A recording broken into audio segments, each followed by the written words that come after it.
Hi there, how are you, my loves? You amazing, beautiful movers and shakers. I'm Lesedi Ali, spiritual life coach and psychic advisor. And I just wanted to share today how rough the energy is.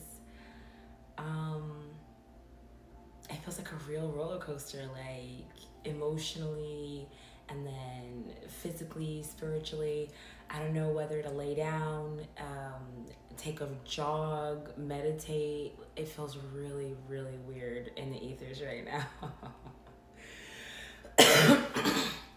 And so, whenever I'm a bit off kilter, I try to tap in and see what the main, how would you say, really I hear chief complaint. I want to see what the chief complaint is, right? What's really going on, spirit? What's really going on? And the first thing I'm hearing is change, right? And then the second thing is that it feels or seems like abrupt change, but it's really not that abrupt at all. It's something that we've all been preparing for or getting ready for, but we didn't really quite know that it was gonna happen. Like we were getting ready in faith, but like, is the water gonna come? Is the rain gonna come? Tilling the soil, planting the seeds, readying the crops and stuff like that. So that's like the visual I have in my mind, right? And then I ask God to always like help me try to like refocus. And the one thing that's coming up is that my emotions or my energy is still tethered to things that I'm supposed to be letting go of, or that I thought I let them go, but maybe I didn't really let them go. And these things aren't like, well, maybe they are. They can be tied into, how you feel about yourself, what you think about yourself, what you really think you can have, right? But at the same time, it's like, think about like it's a complete wardrobe change. And you are no longer the character of, say, the boss, right, of this, no, not the boss, the manager, right? You're no longer the manager at this store or in this company, right?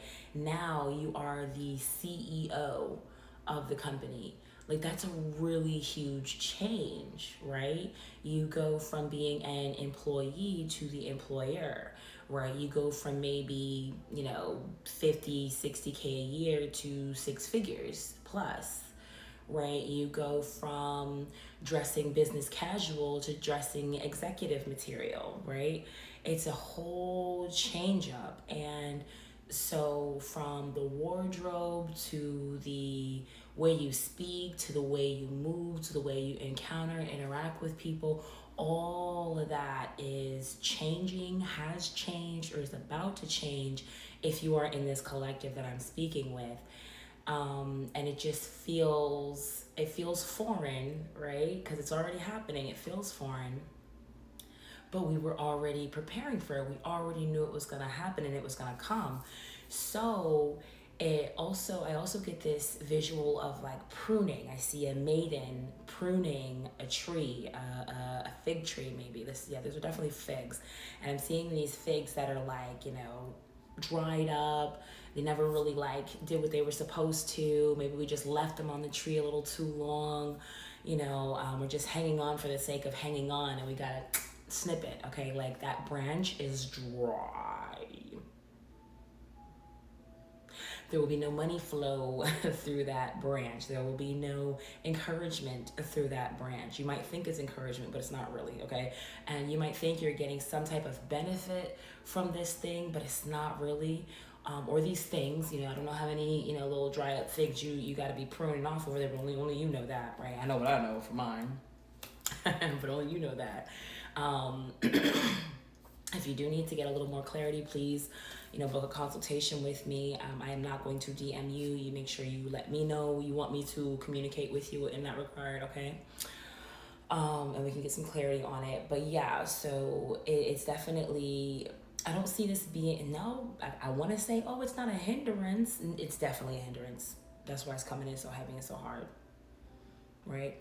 You got to prune this tree so the new leaves can grow in. We are coming into springtime, and Source is not playing with y'all. Source is not playing with me. Okay, so you already know what you need to do. You already know what you need to be letting go of. You already know what this is going to look and feel like.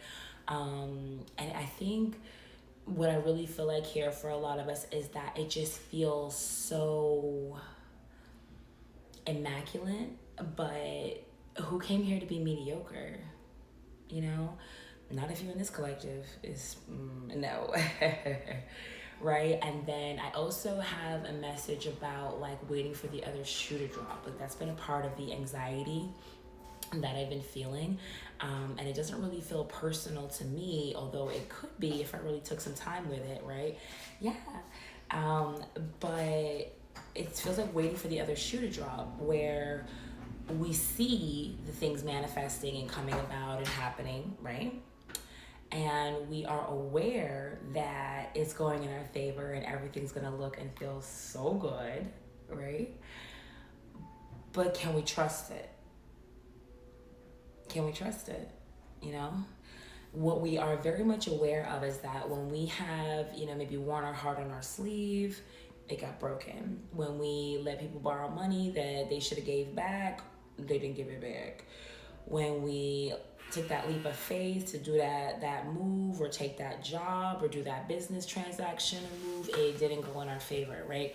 We're aware of all those things. And so we have this sort of like apprehension when it comes to our manifestations as well, or this manifestation as well, because it's so freaking big, right? It's so different. And it's caused you to have to be so authentic and so loving and so open and so real and so giving and so receiving. Like all the things that you've been learning up until now, you've really had to lean in and not only do those things, but live and be those things as well. So that being said, you want to make sure that when you are stepping into this new you, this executive you, that you take those things along with you. Like you don't forget where you came from. You don't forget who you've become as a means of your own toiling and working and striving and thriving and pushing and working through and putting the pedal to the metal to kick these demons in the face and rewrite your story, okay? So in essence, the other shoe is not going to drop. It's just that you wouldn't be who you are and you wouldn't have learned the things that you were meant to learn to get you here had you not experienced those things. Ooh, I felt that. Ooh, it's so tickly. Okay. Message. Okay, that was for somebody. Oh man, I love it. Thank you, God. Thank you, Source. Thank you. Ooh, wow. It's been a long journey. It's been a really, really long journey. This is just the beginning. It's just the beginning. It's just the beginning, okay? My last message is to starve the inorganic beings. Starve them truckers, okay? Because all the fear, all the worry, all the doubt, all the anxiety, all the frustration, all the what's gonna happen to us next is not coming right now when we're all about to have a spiritual breakthrough and this mass awakening and this shift in the timeline on such a massive level for no reason, right? One thing's for sure and two things are for certain. When you are manifesting, everything from the matrix is going to come at you 10,000 fold to stop you from pressing forward. This is no different. So stop looking at the screen. Stop, what do they call it? Fear scrolling or doom scrolling, right? If you're any of those, and just focus in on the intention, build where you are, and prune that fig tree, all right? God is speaking directly to you on this. Don't ignore it. I'll do it with you, I promise. I love you. Namaste.